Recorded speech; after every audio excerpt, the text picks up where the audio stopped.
you want to win it game, you have to become patient.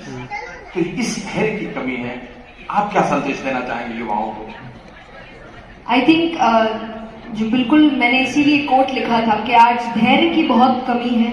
मैं हमेशा कहती हूँ कि आज के युवा के लिए कि जोश बहुत है, जोश तो इतना कि दुनिया बदल देगी, पर होश नहीं है, होश की बहुत कमी है।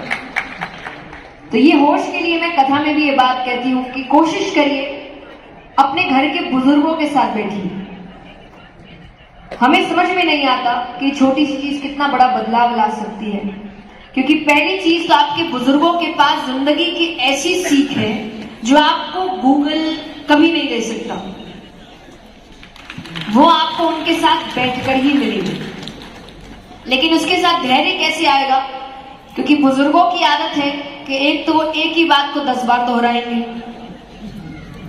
और 10 बातें करेंगे, 10 में से 9 हो सकता है किसी काम की नहीं होगी, लेकिन जो आखिरी बात होगी वो आपकी दुनिया बदल देगी, आपकी जिंदगी बदल देगी।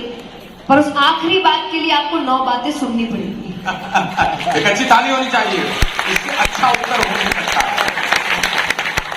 बुजुर्गों की बात आपने की, एक जो संदेश सबको, चाहे वो युवा हो या वयस्क हो, बहुत कुछ बदला है। विज्ञान ने विकास भी दिया और प्रगति भी दी है, हम कहां से कहां तक पहुंच गए।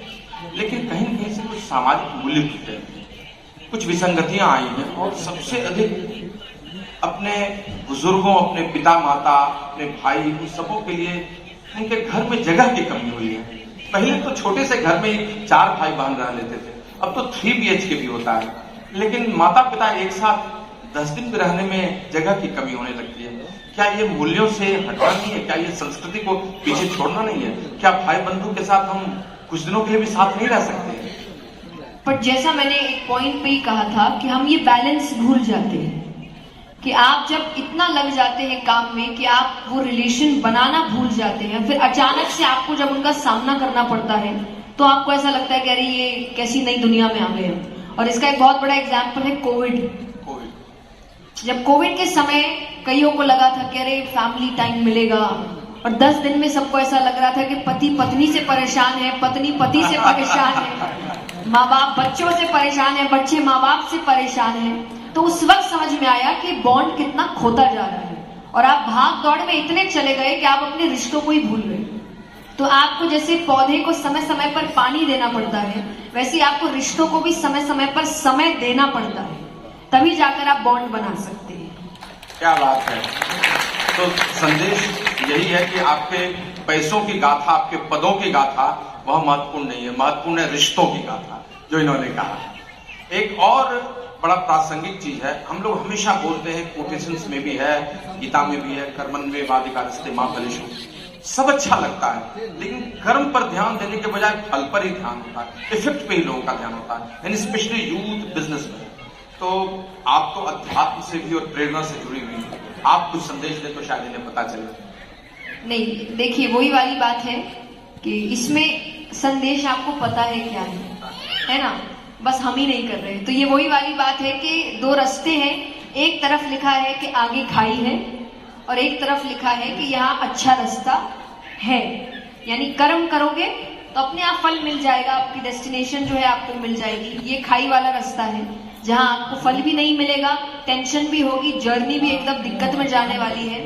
अब चलना नहीं चलना तो आपके ऊपर ही है, क्योंकि जबरदस्ती तो भगवान ने ही नहीं करी, क्योंकि जबरदस्ती से ही बदलाव आता तो शायद महाभारत का युद्ध ही नहीं होता, दुर्योधन को 2 थप्पड़ मारते कि भाई ये काम नहीं करना। तो हाथ पकड़ के तो आपको चला नहीं सकते। अगर आपको पता है ये दवाई लेने से मेरा बुखार चला जाएगा, तो उस दवाई को देखते रहोगे, लोगे नहीं तो बुखार जाने वाला नहीं।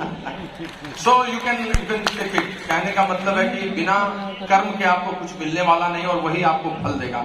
और जया जी ने अपने सारे इंस्पिरेशंस में भी और अपनी स्पिरिचुअलिटी में भी कहा है। तो बस युवाओं के साथ हमें भी उस तरफ लग जाना है। 2-3 मिनट और लूंगा। एक अंडर ज्यादा लालायित है बशर्ते की उद्यमिता की, शायद संघर्ष शुरू में करना पड़ता है, कुछ लोगों को सामाजिक प्रतिष्ठा का भी डर होता है। तो आप तो स्टेज से हमेशा बोलती रही है, बिहार के लिए उद्यमिता पर आपका क्या संदेश है? मुझे ऐसा लगता है बिहार ने बहुत कुछ दिया है देश को, और अब शायद बीच में वो थोड़ा सा शांत हो गया है, तो वापस से एक्टिव होने की जरूरत है और बदलाव लाने की जरूरत है, क्योंकि मुझे ऐसा लगता है कि जितनी मेहनत, जितना पैशन यहाँ पर है, उतना शायद ही कहीं पर होगा। और अगर सच्ची में कहते ना कि बिहार के लोगों के दिमाग में कोई बात अटक गई है, तो फिर तो वो दुनिया बदल के ही छोड़ते हैं। फिर तो हुंकार है, क्या बिहार है। पर आई थिंक वो अटकनी बंद हो गई है कुछ देर से, तो वापस से थोड़ा सा बिहार जागे और देश को आगे ले जाए। तो जैसा आपने एग्जैक्टली कहा कि जॉब चाहिए पर ध्यान से कहीं ज्यादा अच्छा होगा अगर आप जॉब देने पे ध्यान अपना एकत्रित करें कि हमें काम करना है। जैसा मैं हमेशा कहती हूँ कि आपके घर में जब गंदगी हो जाती है तो साफ आपको ही करना पड़ता है, पर देश के समय हम ये बात भूल जाते हैं। देश दूसरों का हो जाता है, घर हमारा हो जाता है। देश भी आपका है, तो अगर आपको कोई चीज लग रही है कि इस चीज की कमी है, तो घर बैठे बैठे ये सोचना कि वो कमी कोई और पूरा कर दे, इससे अच्छा है खड़े होइए और उस कमी को ठीक करने के लिए खुद काम करें। आपसे ही शुरू होता है। क्यों भरोसा करते हो गैरों पर, जबकि चलना है खुद अपने पैरों पर। और सामाजिक प्रतिष्ठा भी बखूबी है। हमारे राष्ट्राध्यक्ष पूरे विश्व में घूमते हैं, न सिर्फ राष्ट्रपति से मिलते हैं बल्कि उस देश के प्रमुख व्यवसायी से मिलते हैं, चाहे यहाँ की बात हो या कहीं की बात हो। सो आपको करना ही है। अंत में आज हमें आपके साथ बहुत देर बैठने का मन था, लेकिन मुझे पता है कि आपको ऊंची उड़ान भरनी है और बहुत सारे लोग आपका कहीं और भी इंतजार कर रहे हैं। लेकिन जाते जाते बिहार के लिए कोई एक अच्छा सा संदेश कि बिहार फिर से वही हो जाए जो आर्यभट्ट की नगरी थी, चाणक्य की थी, चंद्रगुप्त की थी, जहां हम लोगों ने सब कुछ देखा है। आपका एक प्यारा सा संदेश बिहार वासियों के लिए। तो संदेश आई थिंक हमने काफी बातें कर दी, तो जो वो चाह रहे हैं वही कर देते हैं। किशोरी कुछ ऐसा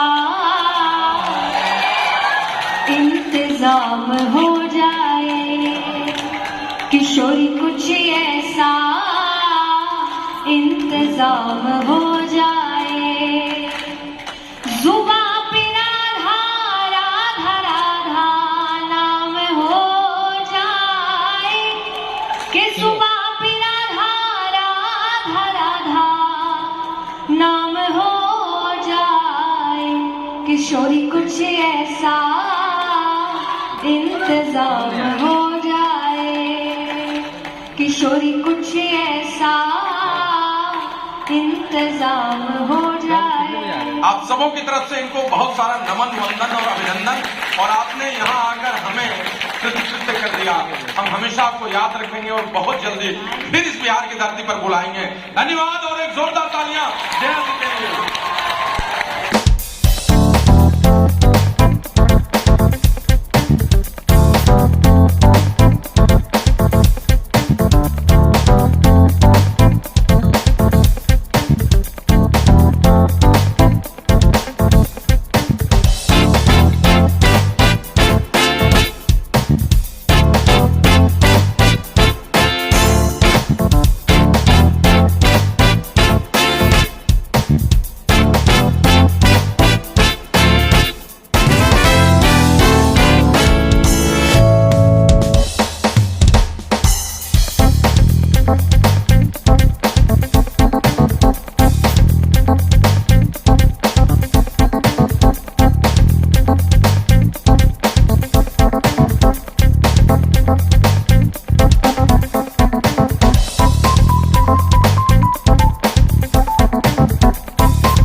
हम लोग अभी बापू सभागार में आए हुए हैं। ये बापू सभागार है, देखिए यहाँ पे।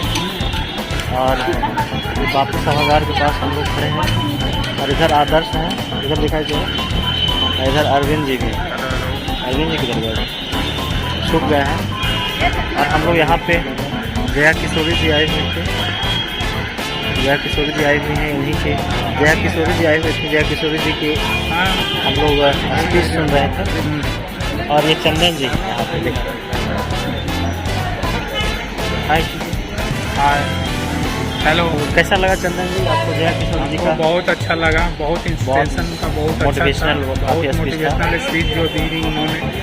बहुत, अगर लाइफ में तरक्की करना है तो ये स्पीच अगर देखा जाए तो काफ़ी मतलब अच्छा है। मतलब ये कहा जाता है कि पैसे के अलावा बहुत कुछ है, बहुत कुछ हमें सीखना चाहिए, सिर्फ पैसे पे पैसा ध्यान नहीं लाइफ देना। में सब कुछ नहीं है। हाँ, ये इन्होंने बहुत बड़ा सिखाया आज कि पैसा ही लाइफ में सब कुछ नहीं होता है। पैसे के अलावा सिवा भी फैमिली बहुत है, सारा जिंदगी लोग है। पैसे के चलते फैमिली छोड़ देते हैं। जी ये सब चीज़ें बिल्कुल बिल्कुल काफ़ी जाने योग्य चीज़ें। तो आज के लिए वीडियो बस इतना है, फिर मिलते हैं नेक्स्ट वीडियो में। धन्यवाद।